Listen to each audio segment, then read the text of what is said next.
Good morning everyone. Shrimati Mohardevi Tapadia girls college के इस YouTube channel में आपका बहुत बहुत स्वागत है। आज का हमारा जो डिस्कस का टॉपिक है वो प्रोजेक्ट बस्टिंग मेथड से ARR मेथड है। तो हमने लास्ट वीडियो में आपने देखा था, हमने किया था पेबैक पीरियड से। ठीक है, आपने पेबैक पीरियड के जितने भी क्वेश्चन थे लास्ट वीडियो में सारे देख चुके हैं अपने इस लेसन से।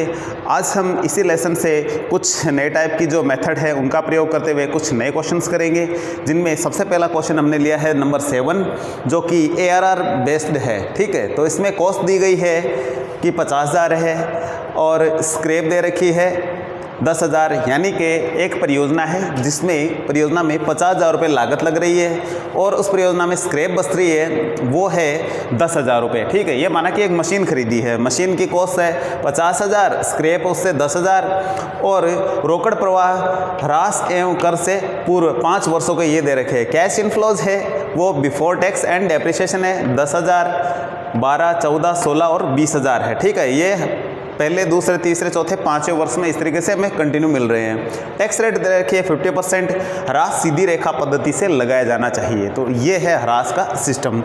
तो हमें क्या करना है, हमें जो ARR मेथड से ARR average rate of return है जो वो निकालनी है। तो ARR मेथड के लिए जो फॉर्मूला हम यूज़ में लेंगे औसत जो प्रत्याय दर है उसके लिए, तो वो है annual income after tax and depreciation, रहेगा average annual income after tax and depreciation upon average investment into 100। तो इसका जो नेचुरल यानी जो सामान्य जो फॉर्मूला है वो ये है average annual income after tax and depreciation. आपने लास्ट जो मेथड थी जिसमें हमने पेबैक पीरियड में आपने देखा कि हम ये देख रहे थे पेबैक पीरियड में हमने क्या निकाला था, हमने ये निकाला था कि हमने जो पैसा लगाया है वो कितने दिन बाद में बैक हो जाता है। इस मेथड में हम ये देखेंगे कि हमने जो पैसा लगाया है वो एवरेज रूप में कितना हमें पर ईयर वापस बैक हो रहा है परसेंटेज के रूप में। ठीक है, तो इसके लिए जो फॉर्मूला ये है average annual income after tax and depreciation. Last method में यहाँ हमने बिफोर डेप्रिसिएशन लेते थे, लेकिन यहाँ है आफ्टर डेप्रिसिएशन लेना, डेप्रिसिएशन वापस जोड़ना नहीं है। एवरेज इन्वेस्टमेंट ये है इसका फॉर्मूला, इसमें है 1/2। इसका जो फॉर्मूला है वो 1/2 इंटू इन्वेस्टमेंट प्लस स्क्रैप यदि दी हो तो इंटू 100। तो क्वेश्चन करेंगे तो आपको बाकी चीज़ें सारी समझ में आ जाएगी। तो सबसे पहले हम कैलकुलेशन कर लेते हैं।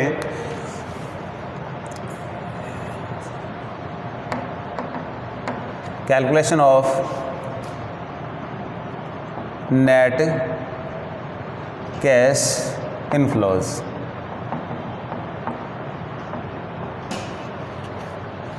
तो इसके लिए सबसे पहले लिखेंगे ईयर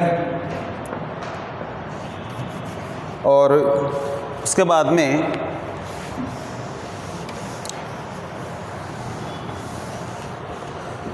सबसे पहले यहाँ ईयर लिखेंगे, हेडिंग डाल लेते हैं calculation of average net cash inflows.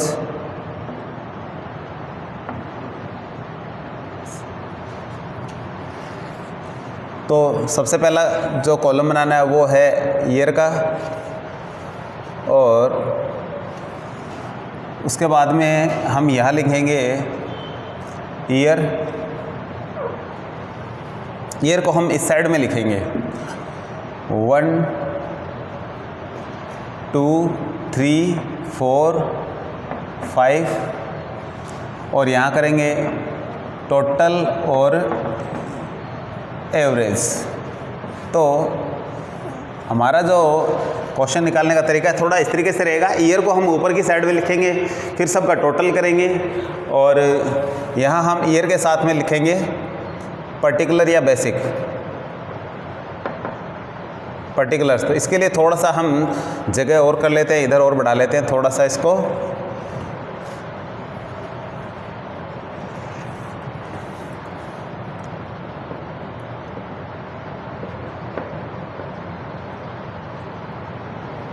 तो इस साइड में पर्टिकुलर प्लस ये दोनों चीज़ें आ जाएगी।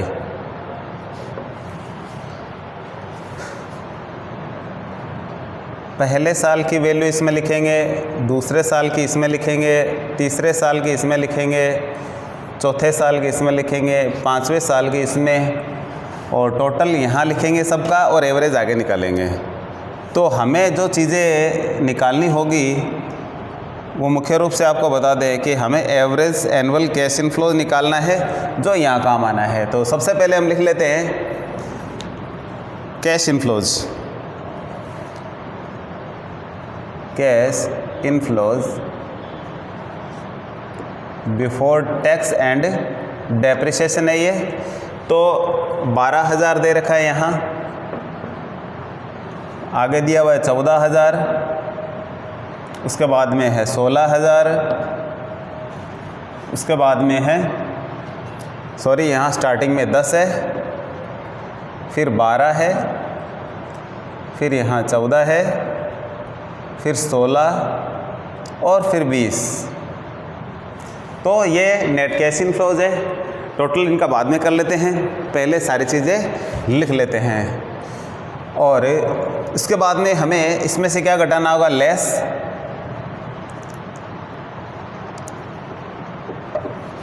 डेप्रिसिएशन। डेप्रिसिएशन घटाने के बाद में जो चीज़ आएगी वो होगी cash inflows after depreciation, cash inflows after dep. फिर इसमें से करेंगे लेस टैक्स, टैक्स घटा देंगे 50% दिया हुआ है। तो जो इसके बाद में वैल्यू आएगी उसको हम लिखेंगे net cash inflows after tax and depreciation आ जाएगा ये। तो ये सारी चीज़ें हमें करनी है, इसमें से निकालनी है। तो सबसे पहले इसका डेप्रिसिएशन देख लेते हैं कितना आता है। तो डेप्रिसिएशन के लिए जो फॉर्मूला लगाएंगे वो है नंबर ऑफ ईयर देखेंगे सबसे पहले कि कितने साल मशीन का जीवन काल है। तो ये है 5 साल, और जो कॉस्ट है वो देखेंगे इसकी, ठीक है। कॉस्ट में से स्क्रैप घटा देते हैं, ये है 50,000 माइनस 10,000 अपॉन 5। तो इस तरीके से ये आ जाएगा 8,000। तो ये डेप्रिसिएशन इस तरीके से निकाला जाएगा। तो नेक्स्ट स्टेप पे चलने से पहले हम ये देख लेते हैं कि इसका टोटल क्या है और एवरेज क्या है आगे। तो सबसे पहले हम इसका टोटल कर लेते हैं। तो यहाँ हम जोड़ लेते हैं इसको, 20 और 16 ये हो जाते हैं 36,000, 36 और 14 ये हो जाते हैं 50,000, 50 और 12 हो जाते हैं 62 और 10 72। तो ये हो जाते हैं 72,000। 72,000 में हम 5 का भाग लगाएंगे तो एवरेज आ जाएगा इसका। तो 72,000 भाग लगाते हैं 5 का, तो ये आएगा 1। ये 14,400 आएगा, इसका एवरेज है 14,400। तो इसका एवरेज हमने निकाल लिया है। और अब लेस कर देते हैं डेप्रिसिएशन। डेप्रिसिएशन हमने निकाला है, ये 8,000 है। डेप्रिसिएशन का जो फॉर्मूला है वो है cost minus scrap upon number of year of machine life year. जो इसके जो लाइफ है, जो मशीन की जीवन काल है, वो उतना लिखना है कि ये मशीन कितने साल तक अपने को कैश इनफ्लो दे रही है, कितना जो इसका है जीवन काल है। तो हमने ये देखा 5 साल चलेगी, 50,000 में से स्क्रैप घटा के 5 का भाग लगाए तो 8,000 ये आता है। तो इस तरीके से 8,000 है जो डेप्रिसिएशन है। तो 8,000 यहाँ घटाएंगे हम इसमें से, सब में से।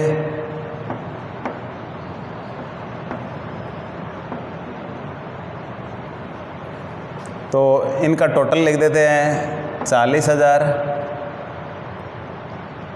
एवरेज इसका 8,000 ही आ जाएगा। तो यहाँ इसमें से घटाते हैं तो बचता है यहाँ 2,000, यहाँ 4,000 यहाँ 6,000, यहाँ 8,000, यहाँ 12,000, यहाँ 72 में से जाएगा तो आ जाएगा 32,000,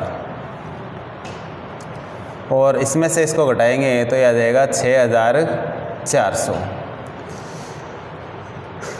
इसमें से टैक्स घटा देते 50% इसका, तो इसका 50% 1,000 होता है, इसका 2,000 हो जाएगा, इसका 3,000 हो जाएगा, और इसका 4,000 हो जाएगा, इसका 6,000 हो जाएगा, और इन सब का टोटल कर ले या इसका आधा कर दें तो एक ही बराबर होगा वो 16।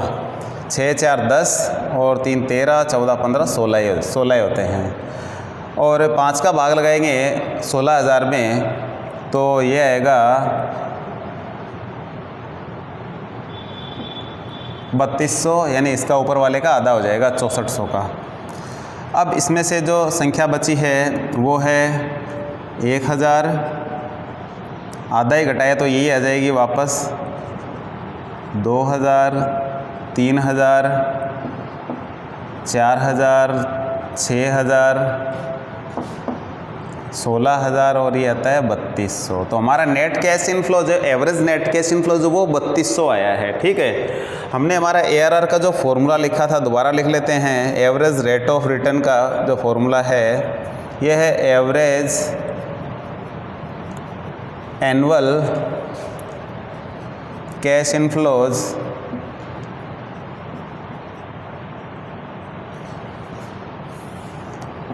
After tax and depreciation, into में 100 लिखना है। यह आ जाएगा 1/2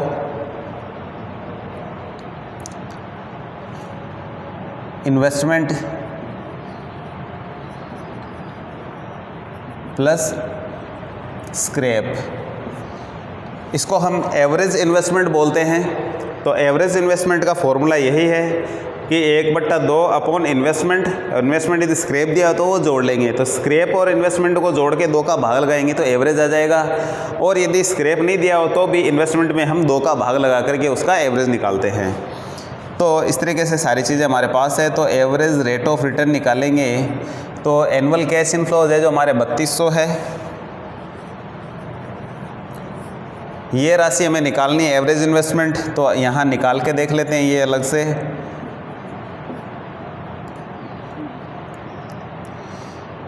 ये है 50,000 और प्लस स्क्रैप था 10,000 का, तो ये हो जाएंगे 30,000। 2 का भाग लगाएंगे, ये सॉरी 50 और 10 60,000 हो जाएंगे, 2 का भाग लगाए तो 30,000 आ जाएंगे। तो मैं यहाँ नीचे लिखता हूँ 30,000 इंटू में 100। तो इस तरीके से हमारी सारी जो राशि है वो आ चुकी है। तो ये लगभग 10% के आसपास ये आ रहा है। तो एक बार कैलकुलेटर से इसको करके देख लेते हैं कि ARR एक्चुअल में कितनी आ रही है।